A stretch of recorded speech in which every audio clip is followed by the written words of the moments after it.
지방선거 및 국회의원 보궐선거에 대한 보수 정권에 대한 다양한 목소리가 있었습니다. 이원준 전 청와대 정무수석이라고 하는 이분은 나도 보수지만 한국당 폭망해라, 그게 민심이었다. 또 육상강 선거는 보수 진영에 대한 완벽한 탄핵이었다.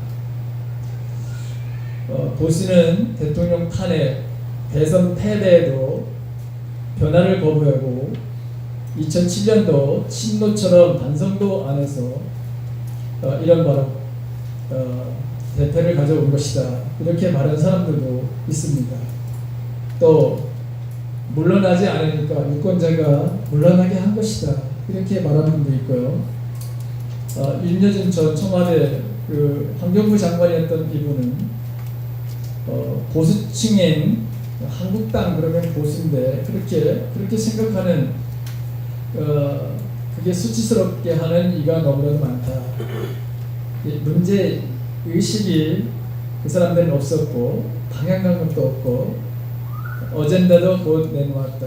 그러니 막말밖에 더 하겠느냐, 그렇게 지적을 했습니다. 그러면서 무엇보다도 철학의 부재는 보수의 최대의 아킬레스건이었다. 반공과 국가주의에만 기댄 탓에 보편적 가치를 모조리 진보에 빼앗겼다, 이렇게 진단을 했습니다. 또 김영준 명지대 교수님이라고 하는 분은 대중은 한국 사회의 불공정성과 자신을 가로막은 사회 경제적 절벽에 지금 절망하고 있는데 보수만이 여전히 철진한 산업화, 안보, 성장만을 반복했다. 그래서 그들이 대패할 수밖에 없었다. 여러 전문가들의 진단이 있었습니다. 급진전하는 남북의 이 화해 무도, 북미의 바로 비핵화의 이 회담에서 이 보수주의자들은 이게 다 모든 것이 다 유정평화다라고 하는 이 평화쇼다, 이런 말들로 진정성이 있는 다른 여러분 아니지만 그러나 거기에는 진정성도 있는데 그럼 모든 것을 다 쇼라고 이렇게 하니 이 젊은 사람들에게는 공감을 얻지 못했던 것 같습니다. 또 북미 회담의 결과에 따른 이야기는 더욱더 우리를 놀라게 합니다. 몇 개월 전까지만 하더라도 자신들의 책상 위에는 핵 버튼이 있는데 내가 가진 것이 더 크고 위력이 있다, 이렇게 서로 이야기를 했잖아요, 두 정상들이. 그런데 몇 주 전 한반도의 비핵화의 합의문을 만들어내는 그런 결과를 우리가 보았고, 오늘 미국 그 대통령은 직접 김정은 위원장의 직통 전화를 통해 자신들의 그 비핵화의 의지를 더욱더 다지는 이런 일들을 바로 하겠다, 이렇게 바로 이야기를 합니다. 정말 어디까지가 이게 진실인가, 또 어디까지 우리가 신뢰를 해야 되는가, 우리 자신들도 굉장히 어리둥절합니다. 사실 그렇게 되어지기를 우리가 간절히 원하지만 과연 그렇게 될 수 있을까에 대한 너무 이 변화가 급변하니까 거기에 대해서 사실 저도 그랬으면 좋겠다, 당연히 그렇게 해야 된다 하면서도 과연 그거를 해낼 수 있을까에 대한 염려한 분이 저만이 아니라 아마 여러분들도 있을 거라 생각이 됩니다. 이번 선거를 우리가 겪으면서 구시대적인 것에 대한 이 안주하려는 세대와 변화를 바라는 것에 대한 이 부응하지 못하는 이 집단, 특별히 미래에 대한 이 비전을 제시하지 못하는 집단은 언제든지 국민들에게 외면을 당할 수밖에 없다. 오늘 여러분, 저는 이 본문에 있는 말씀을 가지고 이 믿음과 비전에 대한 이야기를 하려고 합니다. 이 믿음과 비전이 얼마나 우리 인생에서는 중요한지, 여러분들의 삶들 속에서 앞으로 우리도 마찬가지로 어느 민족이든지 비전이 없는 민족은 망하게 되어 있습니다. 비전을 제시하지 못하는 집단은 도태하게 되어 있습니다. 그래서 오늘 저는 특별히 오늘 이 믿음과 비전에 대한 이야기를 좀 하려고 합니다. 구약 본문 속에 나오는 나이가 많은 85세의 갈렙이라고 하는 사람을 우리가 만나게 됩니다. 나이가 많아지면 당연히 몸도 약해지게 되어 있습니다. 마음도 약해지게 되어 있습니다. 대개는 큰 모험을 하지 않고 그저 편안하게 살기를 원하는 것이죠. 그런데 여기 본문에 나오는 갈렙은 달랐습니다. 가나안 땅 여러 땅 가운데 가장 정복하기가 어려운 헤브론 땅을 자기에게 달라는 것입니다. 이 헤브론은 해발 910m나 되는 아주 흔들한 산악지대입니다. 산세가 워낙 험악하고 남공불락의 요새인데, 게다가 이 헤브론 지역에는 아낙 자손들이 살고 있었습니다. 민수기 13장에 보게 되면 12명의 정탐꾼들을 모세가 보내죠. 그 가나안 땅을 둘러보고 와서 모세에게 보고한 내용이 나옵니다. 그때 여호수아와 갈렙을 제외한 10명의 정탐꾼들이 한결같이 이구동성으로 보고한 내용이 뭐냐? 특별히 이 가나안 땅, 특히 헤브론 지역은 첫째, 거민을 삼키는 땅이다. 두 번째, 그 땅의 거민들은 강하고 성읍은 견고하며 힘이 크다라고 얘기했습니다. 세 번째는 거인 족속인 네피림의 후손들인 이 아낙 자손들은 얼마나 거대한지 자기들은 메뚜기에 불과하다, 그렇게 보고를 했습니다.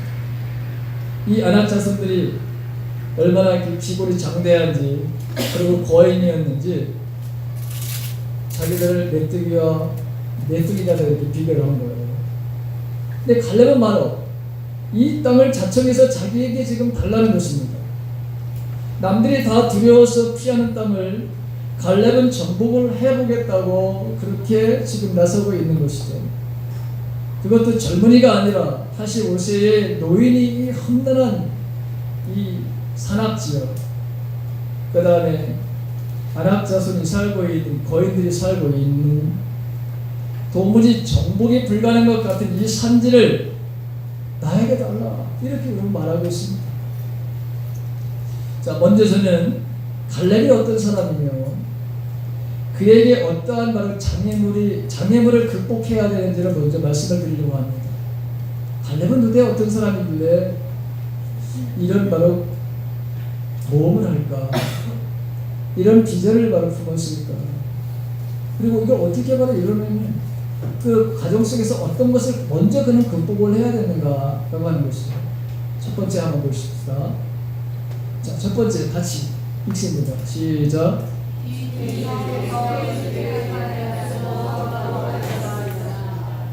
자, 갈렙은 우리 비주류에서 주류에 속하여 하는 수고와 목표가 그에게 있었습니다. 갈렙은 이스라엘 사람이 아닙니다. 유대인이 아닙니다. 그니스의 사람이라고 나왔죠. 본문 6절에 보게 되면 갈렙을 소개할 때 그니스 사람 여분네의 아들 갈렙이라 이렇게 말하고 있습니다. 본문 14절과 민수기 32장 12절에서 보게 되면 그니스 사람 여분네의 아들이다 이렇게 표현하고 있습니다. 그니스 사람 또 그나스 사람으로는 창세기 15장 19절에 보게 되면 처음 나타나는데요. 에돔의 족속과 관계된 소수 이민족으로 나중에 유다 민족에 흡수됩니다.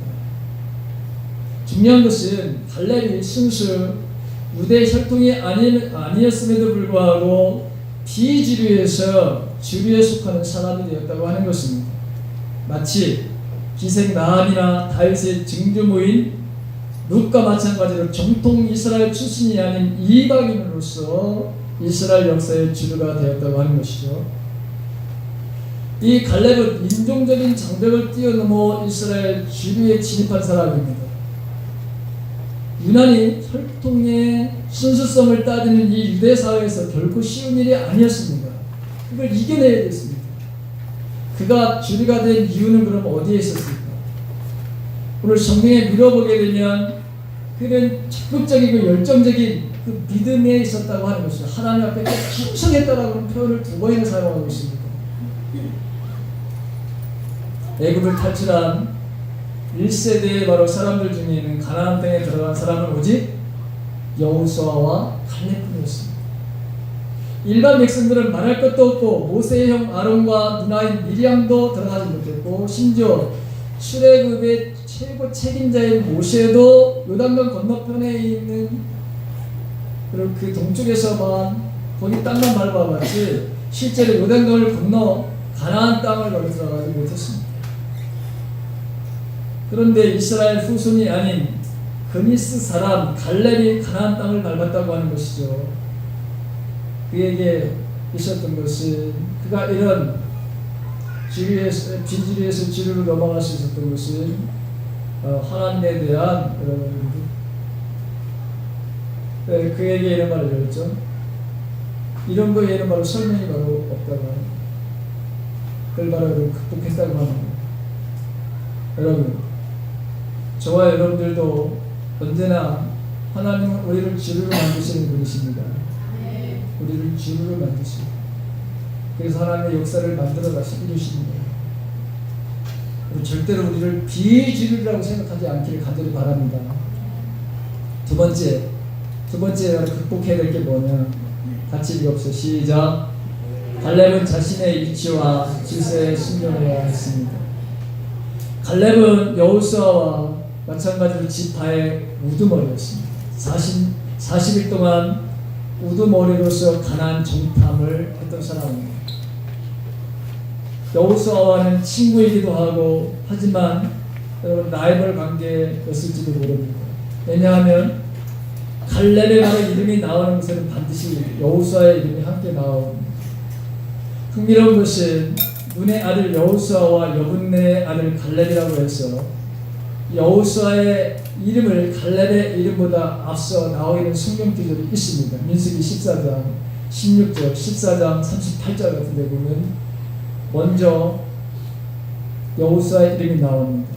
그런데 반대로 여분네의 아들 갈렙과 눈의 아들 여호수아라고 해서 갈렙의 이름이 먼저 나오는 것도 여러분 성경에 참 많습니다. 이건 뭘 말해줄까요? 갈렙 역시 여호수아와 못지않게 중요한 지도자였다는 거죠. 여호수아와 이렇게 쌍벽을 이루면서 출애굽의 차세대 지도자로 각광을 받던 이 갈렙은 그러나 12지파 정탐 보고 이후에는 갑자기 사라지게 돼요.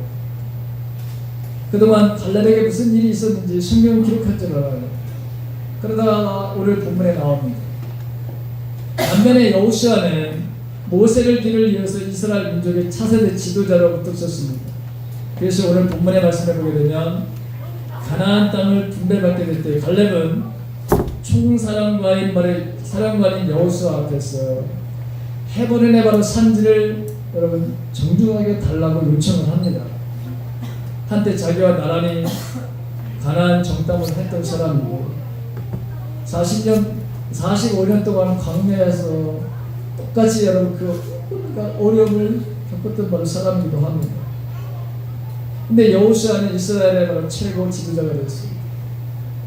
갈렙도 여러분 인간이기 때문에 그에게도 경쟁심이 아마 또 시기심이라는 것, 열등감이 그에게도 없지 않았을 것입니다.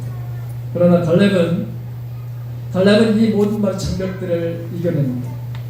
한때 동료했던 여호수아에게 가장 정복하기 어려운 헤브론 산지를 달라고 부탁하는 일에도 여러분 점잖하게 요구를 하고 그리고 13절 말씀해 보게 되면 여호수아가 축복을 했는데 그 축복도 겸손하게 받고 있는 모습을 보게 됩니다. 소설가 까미는 내가 참을 수 없는 단 한 가지가 있다. 사실은 내 친구가 나보다 행복하다는 사실. 이런 거는 사람이 참을 수가 없는 것입니다. 여러분 가만히 생각해보면 아주 친하다는 친구들이 유독 질투심과 경쟁심이 더 강하다는 것을 우리는 압니다.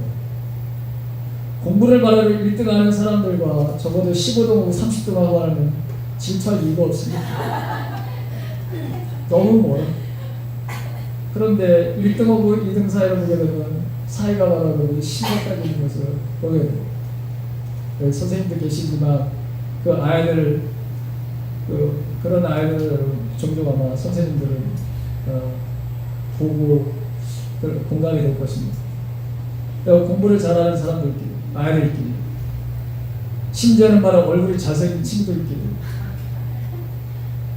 또 명예와 권력이 높은 그런 사람들일수록 경쟁심과 시기심은 훨씬 더 치열한 법이죠.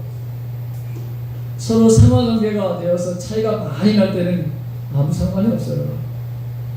그런데 그런데 서로에게 이게 비슷한데 어느 날 갑자기 그 친구가 무뚝 서게 되거나, 그렇게 되면 바로 내 마음속에 헐뜯고 싶어 두려워하는 마음들이 생기고 무섭게 경쟁심이 생기는 것을 보게 됩니다. 이런 재미난 이야기가 있습니다. 어느 수도승이 수도원에 들어가서 열심히 돌을 받게 됐어요. 모진 수련 생활 끝에 드디어 어천하가 우라를 볼 정도다가 성자가 되어갈 쯤에 마귀들이 회의를 했답니다.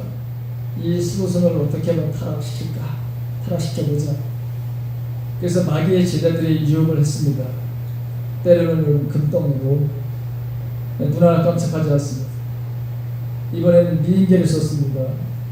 어여쁜 미녀를 보냈지만 돌부듯했어요. 의심과 공포의 씨앗을 심으려겠지만 조금도 흔들리지 않습니다. 모든 수법을 써봤는데 도무지 요지부동이에요. 할 수 없어서 이 마귀가 대장이 말하고 최후 수단 방법을 쓰라고 명령을 내렸습니다. 그 부하에게 뭐라고 했냐면, 그 수도승이 뒤에다 대고 당신의 친구가 알렉산드리아에서 방금 주교를 뽑았다는 소식. 이랬더니 그 수도승이 벌떡 일어나, 아니 그런 친구가 어떻게 하면서 수도원을 뛰쳐나갔다는 거예요. 그건 하나의 그냥 우스갯소리게도 하는 이야기지만, 나하고 나보다도 더 못해도 어떤 사람이 갑자기 그렇게 되어지면 우리 마음속에 시기하는 마음이 생기죠. 맞아, 그 친구는 당연히 그래야 돼, 그럴 자격이 있어, 이렇게 말하는 것보다, 아니 걔가, 아니 그놈이, 거기까지는 여러분 점잖게 쓴 거잖아요. 더 이상한 표현을 여러분 쓰는 게 얼마나 많지. 자, 그러나 갈렙이라고 하는 것은, 갈렙의 이 사람은 자신의 발을 밀치 거기까지 여러분 자기를 지도자로 세워준 것까지 감사하는 마음, 그리고 하나님께서 이 여호수아를 총책임자를 세우신 것에 대한 순종하는 마음, 그 질서에 그가 온전히 그 질서를 받아들이는 이것을 극복했다고 하는 것이죠. 인생의 말하는 장애물이며, 이 장애물을 참 힘든 거예요. 저도 여러분 한때 저도 말이죠, 절대로 이런 개척교회는 내가 꿈에도 생각도 안 했어요. 그리고 기준을 정했어요. 저도 내가 어느 정도 되는 그런 교회를 아무리 그냥 와서 다리 복사를 하려고 안 하거든요. 그런데 여러분 그 모든 것을 다 틀어버리시더라고요. 그래서 여기 딱 여기 왔어요. 얼마나 감사한 세 번째 봅시다.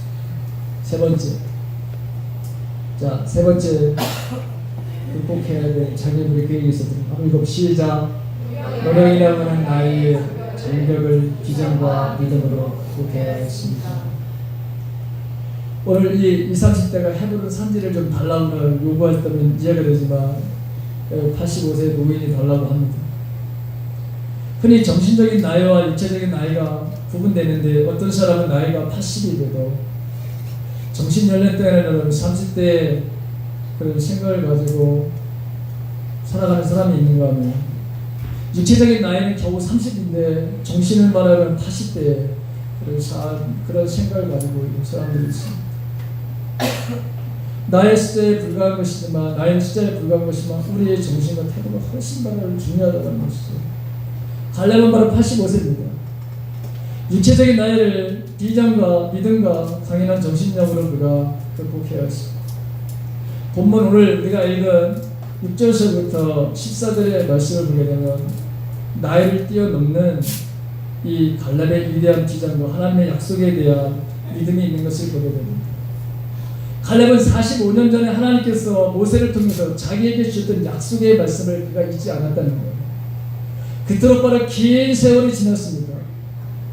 그런데 갈렙은 잊지 말았어요. 모세 때 정탐을 갔다 와가지고 45년 전에 바로 이 산지를 바로 여러분 달라고 했는데 그래 하나님께서 너에게 바로 이 땅을 바로 주실 거라고 하는 이 약속의 말씀, 내가 받는 땅은 반드시 하나님께 너에게 주실 거라고 하는 게 45년 전의 약속이에요. 45년 전에 그 45년 전에 바로 약속을 잊지 않았어요. 하나님께서 주신 이 비전을 잊지 않았어요. 이제 하나님의 시간표에 따라서 때가 찼을 때 그 옛날에 주셨던 하나님의 말씀을 의지해서 이 선지를 자기에게 달라는 것입니다.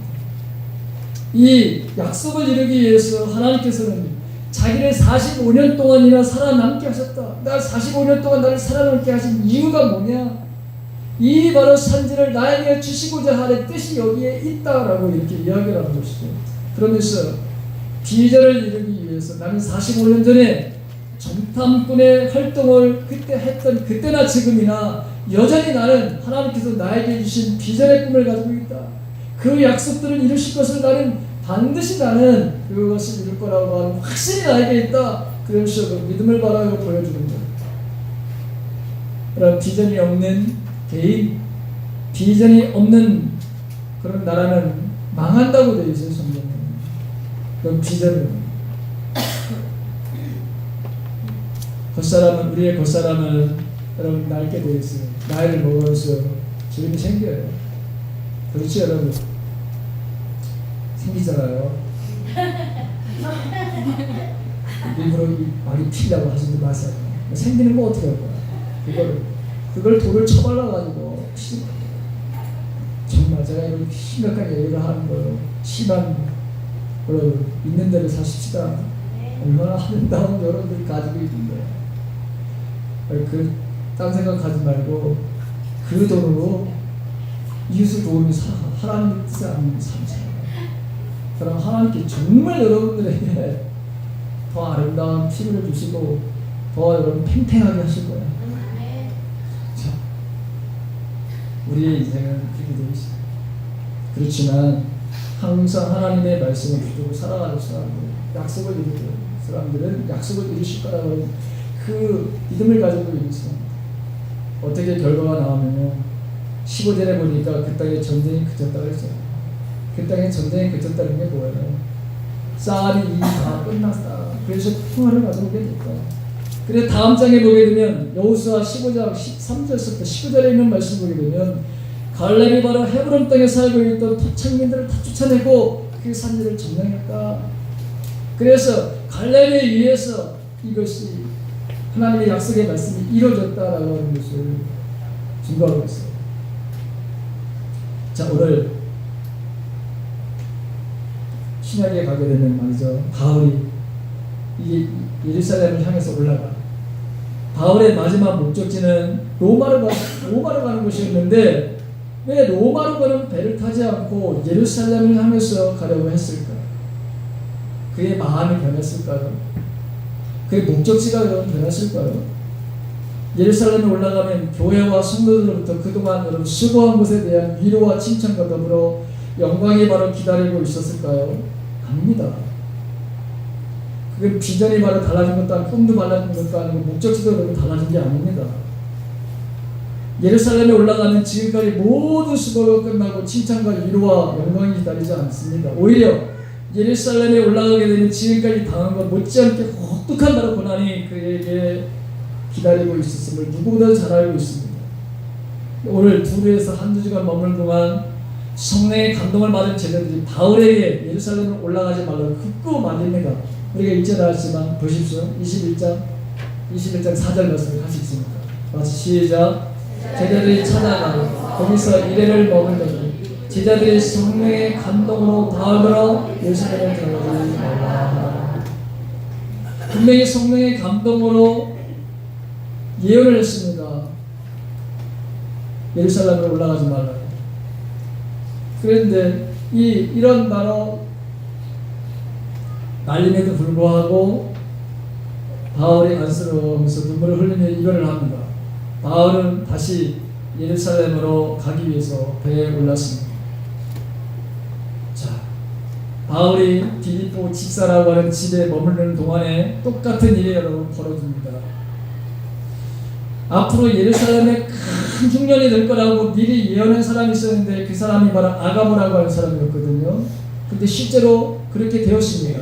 이 사람이, 이 선지자가 유대에서 바로 내려와가지고 예루살렘으로 올라가는 바울을 향해서 똑같은 예언을 합니다. 그게 21장 11절에 있는 말씀입니다. 한번 읽어볼까요? 다 같이 시작. 우리에게 와서 바울의 띠를 가져다가 자기의 시족을 잡아내고 말하기를 성령이 말씀하시되 예루살렘에서 유대인들이 이같이 이 띠 인자를 결박하여 이방인의 손에 넘겨주리라. 생각해 보십시오. 지금 동일한 한 사건을 놓고서 서로 두 사람들이 각기 다른 장소에서 똑같이 성령의 감동을 바로 받아서 예루살렘으로 올라가면 사도 바울 당신이 이렇게 된답니다. 이야기를 바로 두 부류 사람들로부터 듣게 되었어요. 얼마나 그럼 좋은 기회예요. 야, 거기 가면 이렇게 된다니 돌아갈 수도 있잖아요. 안 갈 수도 있잖아요. 그렇죠. 그런데 왜 그럼에도 불구하고 예루살렘을 고집하며 고난을 받아 여러분 차차하면서 가느냐 이거예요. 그러면 원래 사도 바울은 고난받는 것이 너무나도 즐거워요. 내가 태어난 이유는 고난받기 위해서입니다. 그런 마음이 있었기 때문에 갔을까요? 세상에 그런 사람은 아무도 없어요. 이미 사도 바울은 1차, 2차, 3차의 선교 여행을 통해서 인간으로서는 참기 어려운 온갖 갖가지 고난을 다 경험한 사람입니다. 성경에 있는 말씀 한번 볼까요? 자, 고린도후서 같이 11장 24절부터 쭉 있습니다. 시작. 유대인들에게 40에 하나 가만내를 5번 맞았으며 3번 타zem으로 맞고 1번 돌로 맞고 3번 파생하는데 일제를 긴 품에서 지내시며 여러 번 여행에 강도의 위험과 동족의 위험과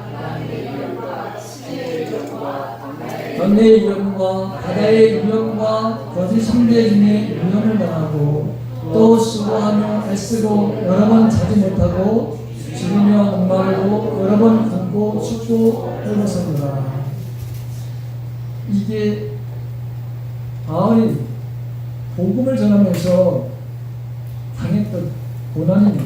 그런데 지금 예루살렘에 가게 되면 묶이게 되고 이방인의 바로 손에 넘겨지게 될 것이다. 마지막 비전이 예루살렘이 아니라 분명히 로마였음에도 불구하고 지금 예루살렘을 향해서 가고 있습니다. 그 이유가 어디에 있느냐? 성경 구절을 한 번만 더 봅시다. 자, 사도행전 9장 15절 다 같이 시작. 그는 내 이름을 이방 사람들과 임금들과 이스라엘 자손들 앞에 가지고 갈 내가 택한 내 그릇이다. 그는 사도 바울을 말하는 거예요. 자, 27장 24절 시작. 바울아 두려워하지 말라. 너는 반드시 형제 앞에 서야 한다. 자, 지금 이런 바로 하나님이 바울에게 주셨던 미션이 있습니다. 이런 받은 하나님 앞에 그가 비전이 있습니다. 이것을 바로 이루기 위해서 바울은 예루살렘에 여러분 가는 것이죠. 그렇게 말리는 사람들 앞에서 자기가 거기서 결박에 대해서 결국에는 로마로 여러분 가는 가운데 요 사도행전 27장 24절은 배에서 풍랑을 만난 그룹 배에서 바로 들은 하나님의 말씀. 바울아 두려워하지 말아라. 너는 반드시 황제 앞에 서야 한다. 그렇게 바로 여러분 되어져 가는 것을 보게 됩니다. 사도행전 21장 13절에 있는 말씀을 한번 보봅시다. 다 같이 21장 13절 시작. 바울이 대답하되 너희가 어찌하여 그로 내 마음을 상하고 나는 주 예수의 이름을 위하여 결박을 받을 뿐만 아니라 예루살렘에서 죽을 것도 사도 바울의 궁극적인 목적지가 여러분 로마라고 하는 데를 추후로 변함이 없습니다. 그런데 자기 자신은 더 이것을 이루기 위해서 예루살렘에 가서 붙잡혀서 로마로 여러분 가야 되는 이런 것에 더 그가 간절한 마음이 있었다고 합니다. 자, 그로 인해서 이제 잡혔고 매를 맞게 되고 죽음의 위기에 바로 처했으나 하나님은 사도 바울의 죽음의 자리에 그대로 버려두지 않습니다. 오히려 그로 말미암아 로마 군대를 동원해서 바울을 안전하게 보호해서 최종 목적지인 로마로 가는 그런 길에 이 바울이 배를 바로 타게 되는 것이죠. 성경 말씀 한번 봅시다. 21절 31절에 있는 말씀 다 시작. 저희가 그를 죽이려 할 때 온 예루살렘에 일반하는 소문이 군대의 천부장에게 들림에 저가 급히 군사들과 백부장들을 거느리고 달려내려가니 저희가 천부장과 군사들을 보고 바울 시계를 붙이는지라. 하나님께서 그를 보호하고 계시다는 걸 알 수 있죠. 그래서 이 보호를 받고 배를 타고 로마로 바로 가게 돼서 거기서 하나님이 주신 그 비전의 꿈을 이루는 것을 우리가 보게 됩니다. 갈렙은 나이가 85세가 되었는데도 진취적이고 도전적인 정신을 가졌던 사람입니다. 편안함을 추구했던 사람이 아닙니다. 안정을 추구했던 것이 아닙니다. 언제나 불안정한 지금 정복하지 아니한 그 땅을 지금 나에게 달라고 그렇게 이야기를 하고 있습니다. 하나님을 믿는 사람들은 언제나 이런 믿음과 하나님이 주신 비전에 대한 것을 항상 우리는 가지고 있어야 합니다. 무슨 핑계를 대고 나는 또 혹시 우리는 안 된다고 그렇게 여러분 생각하지 않기를 간절히 바랍니다. 여러분들의 삶들 속에서도 여러분 이 헤브론과 같은 산지가 있는 거예요. 여러분들이 극복해야 될, 넘어야 될, 없어버려야 될 여러분 이 헤브론과 같은 산지가 있고 거기에 안악자성과 같은 거대한 거인과 같은 여러분들의 인생의 장애물들이 바로 있어요. 근데 그 장애물들 그것을 제거할 수 있는 것이 하나님에 대한 신실한 믿음과 여러분 하나님 주신 비전의 꿈을 여러분 가지고 있어야 된다는 사실입니다. 하나님이 나와 함께 하시면 무슨 일이든지 할 수 있다고 하는 믿음이 필요한 거예요. 그리고 선한 비전입니다. 이 85세의 노익자 갈렙에게는 이 믿음과 비전이 있었습니다. 하나님께서 약속하신 땅 헤브론 땅을 정복하는 것이죠. 믿음과 비전을 가지고 뛰어들었더니 결국에는 헤브론 산지를 정복하는 놀라운 그 평화를 가져왔다고 합니다. 여러분, 우리도 마찬가지, 우리 민족도 여러분 정말 우리 모두가 다 평화를 원해. 그렇다면 이 바로 산지를 넘어야 될 수많은 바로 역경들이 분명히 있어요. 하나님께서 우리 민족대로 반드시 한 민족으로 우리 민족을 이루고 통일을 이루어질 거라고 하는 여러분 이 꿈을 버리지 않게 간절히 바랍니다. 하나님 분명히 그 일을 이루실 거예요. 그래서 이 땅에 진짜 전쟁이 그치고 평화가 오는 것을 우리는 꿈꿔야 합니다. 지금 비록 우리에게 우리 눈에는 바로 그렇게 되어지는 일들이 보이지 않을지 또 부정적인 바로 일들이 분명히 우리 앞에 놓여져 있는 것이 있다 할지라도 한 민족으로 통일을 시켜주실 거라고 하는 이 비전을 꼭 가지시기 바랍니다. 바울도 마찬가지였습니다. 바울은 주님이 주신 비전을 이뤄냈습니다.